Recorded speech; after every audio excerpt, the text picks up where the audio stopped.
Assalamualaikum warahmatullahi wabarakatuh. Kita kembali bertemu di Bincang-Bincang Ramadan.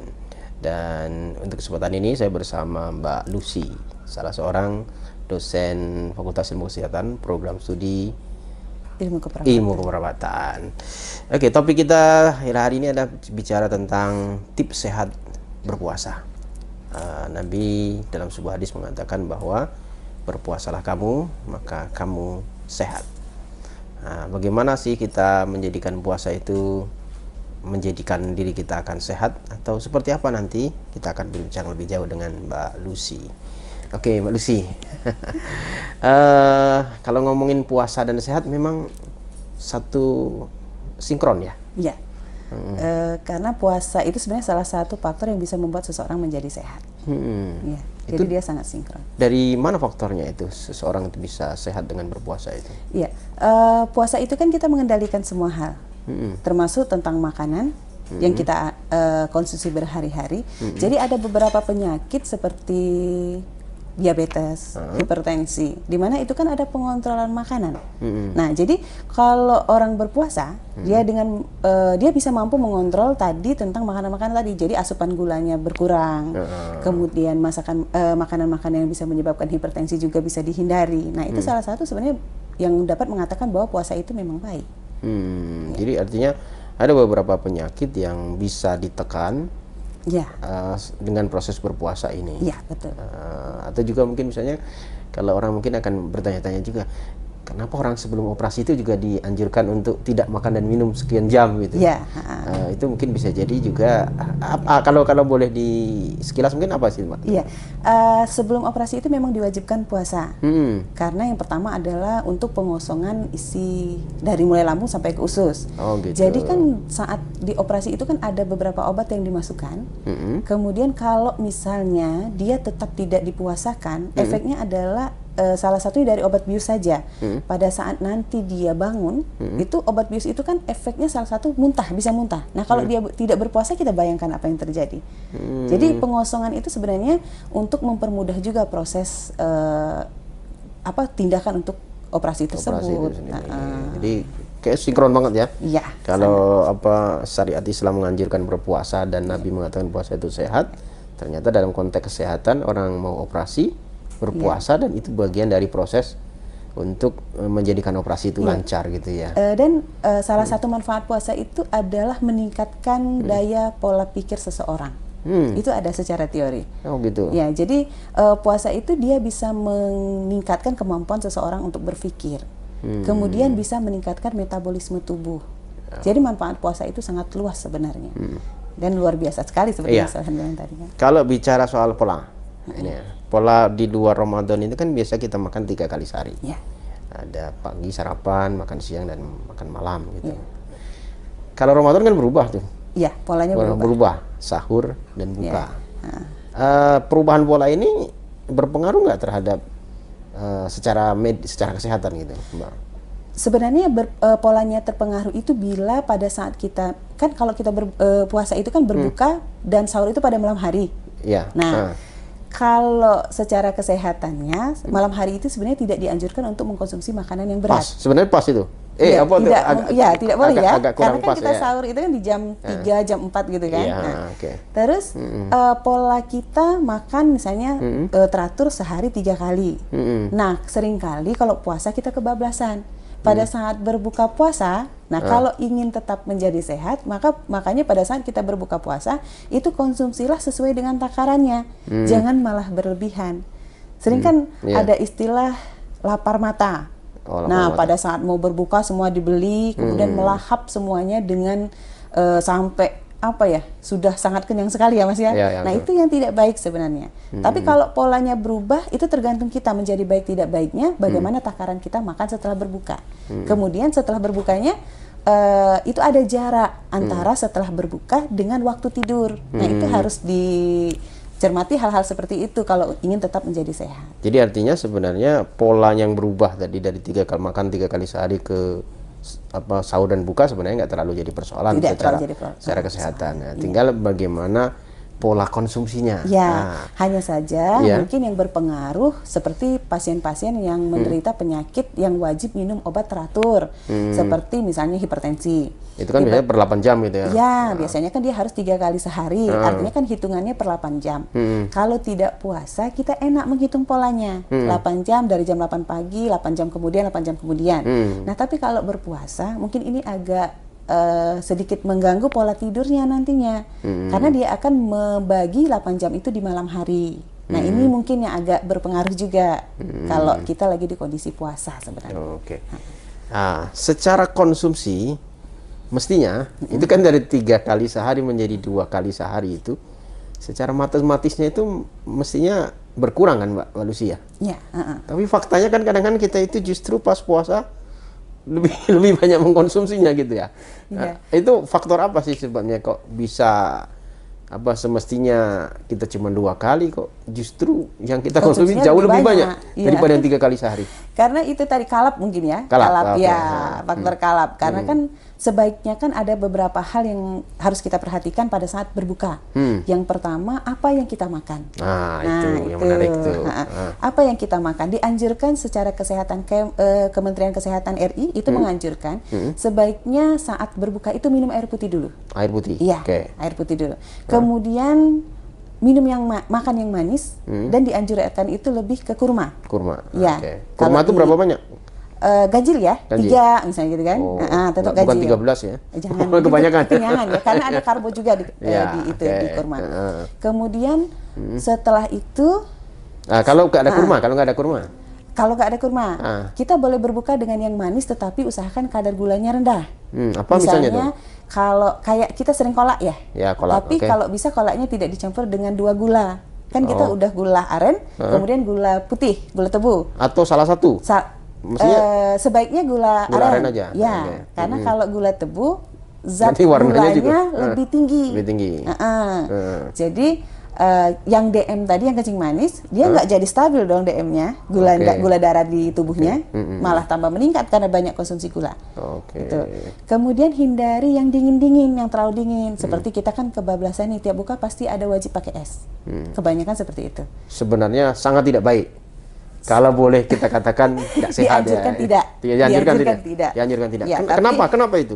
Ya, karena anjurannya itu sebaiknya adalah yang hangat. Minumnya itu air putih yang hangat.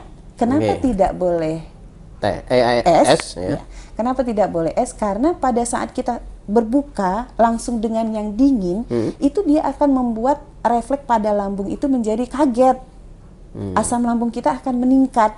Nah, makanya pada siang hari kita mabuk, mulai mual, muntah. Itu sebenarnya faktor yang kita konsumsi malam hari. Jadi kita konsumsi bubukan nanti hari ini misalnya, dan malam nanti pengaruhnya itu bisa sampai ke besok. Iya, besok. Karena asam lambung itu kan dia kalau sudah naik susah kita untuk meredamnya.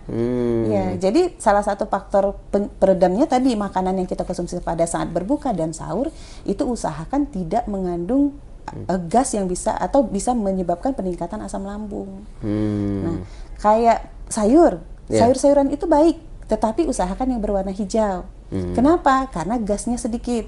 Kalau seperti kol, sawi, itu dia zat gasnya itu lebih tinggi. Makanya kalau orang dengan gangguan lambung itu tidak dianjurkan memakan sawi-sawian, kubis-kubis. Itu tidak dianjurkan. Gitu.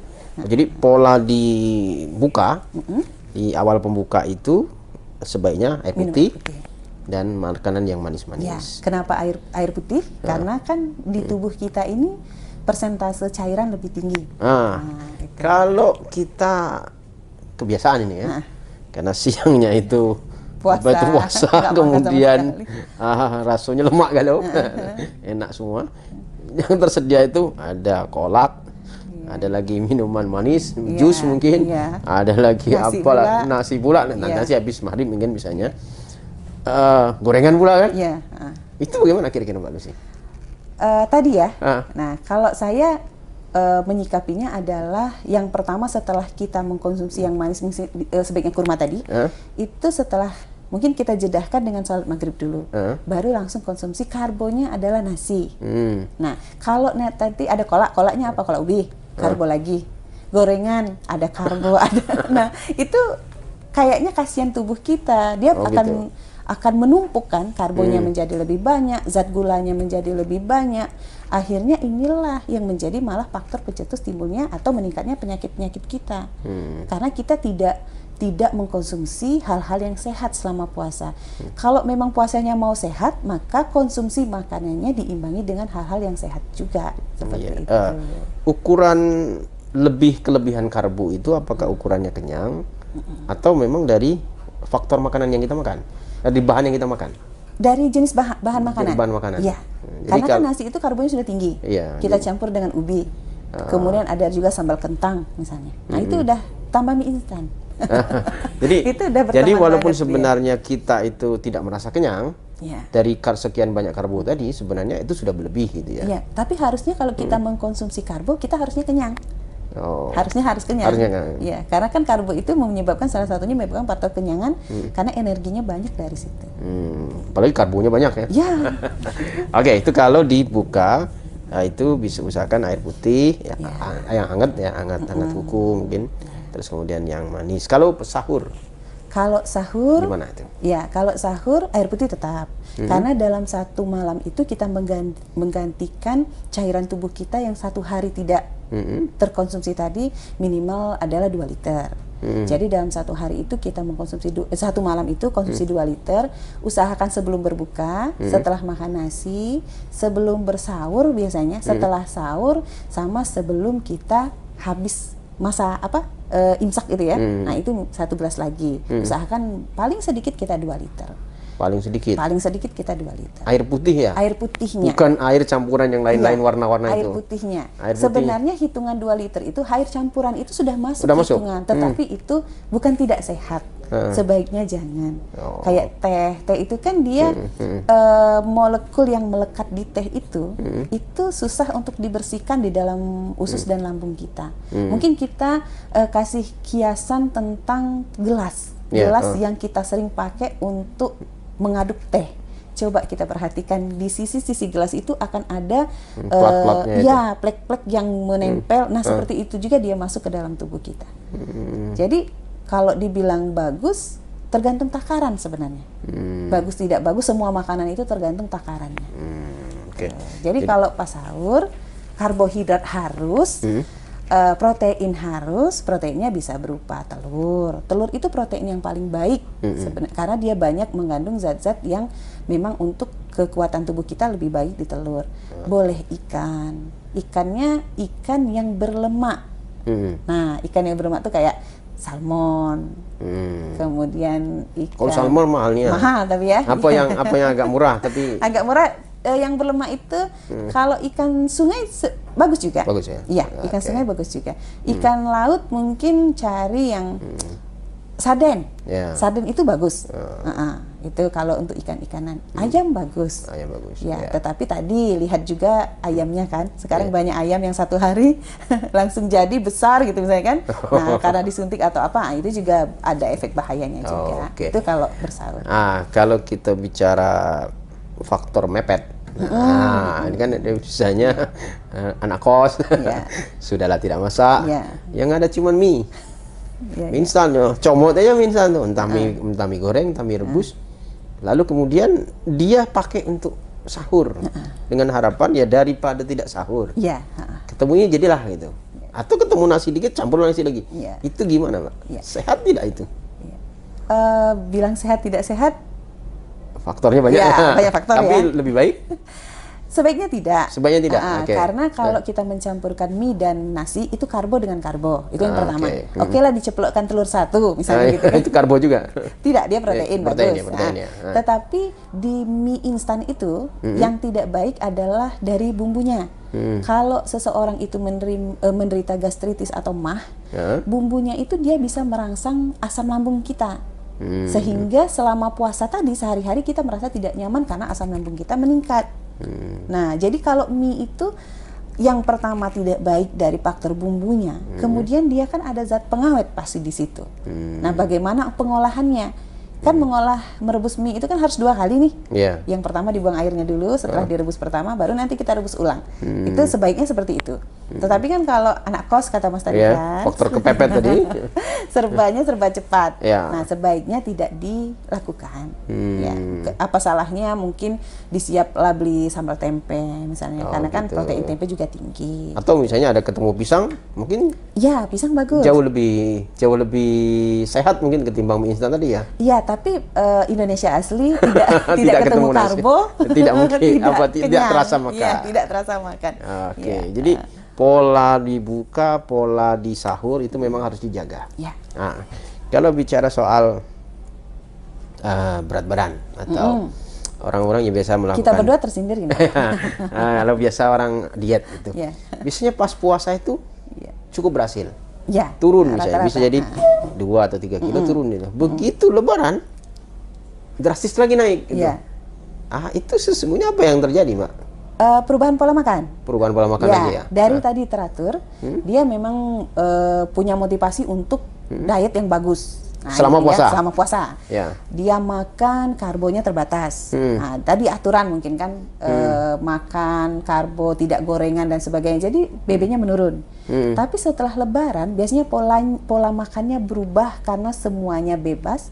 Bisa dimakan dari pagi sampai malam lagi, terus kebablasan, ada lontong, ada soto, dan semua dimakan. Nah, ini yang menyebabkan malah kecenderungan orang mengeluh, kok setelah Lebaran BB saya naiknya berkali lipat. Nah, jadi harusnya bagaimana? Harusnya dipertahankan pola tadi. Jadi balik lagi ke tetap 3 kali 1. Diet yang baik itu adalah sedikit tapi sering. Itu sama dengan dietnya orang penyakit mah. Ya, jadi konsumsinya itu sedikit tapi diseringkan. Jadi penyerapan dalam tubuhnya lebih baik. Nah, mungkin polanya balik lagi ke sebelum puasa, tetap 3 kali sehari, dikurangi porsinya, ya kan? Olahraganya juga harus, gitu kan? Nah, itu yang sebaiknya dilakukan. Ada yang mungkin menjadi pertanyaan umum ya, ketika kita berpuasa seharian itu kan sebenarnya sangat lapar. Begitu waktu berbuka, seteguk air itu kadang-kadang sudah cukup, tanda kutip, agak mengenyangkan. Oke lah, kalau kita bicara soal hikmah, berkah, mungkin itu ya. Tapi secara kesehatan, kebutuhan yang tercukupi itu sebenarnya sudah cukup ya? Cukup kalau mineral, karbo, proteinnya cukup. Itu baru cukup. Ya, tetapi tadi seperti Mas Solehan bilang, bahwa kekuatan doa itu luar biasa. Coba kita bandingkan saat kita tidak puasa jam 9 lapar, Mas. Ya, betul. Ya kan? Udah kayak orang, kayak orang nggak bisa bergerak kemana-mana. Itu kalau kita tidak puasa. Tapi luar biasanya puasa, luar biasanya niat berpuasa itu tadi memang. Kok kita bisa ya dalam sehari itu tidak mengkonsumsi apapun, tapi kita tetap bugar, tetap sehat. Nah, tadi salah satunya adalah sebaiknya memang tercukupi dulu ya, tidak hanya minum, karena nanti kalau kita cuma minum, tadi efek pertama dari konsumsi makanan yang kurang atau berlebih adalah ke zat asam lambung. Kalau zat asam lambung kita meningkat, maka seluruh fungsi tubuh kita akan terpengaruh juga, karena dia kan mual, muntah, jadi lemes, kemudian nafsu makan kita berkurang, ya kan? Nah, ini faktor dari zat asam lambung. Memang lambung itu luar biasa pengaruhnya. Jadi yang harus dicukupi itu mineral, proteinnya, protein, dan karbonya, sama sayur-sayuran, pasti sayur dan buah. Iya, jadi paling tidak kita jaga itu ya. Iya. Oke. Sayurnya berwarna hijau sebaiknya. Sebaiknya begitu. Oke, Mbak Lucy.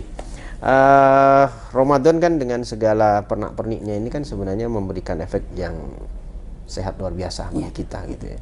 Tapi begitu nanti kita masuk ke Lebaran, kembali lagi ke pola kehidupan kita sebelumnya, kan biasanya kacau balau.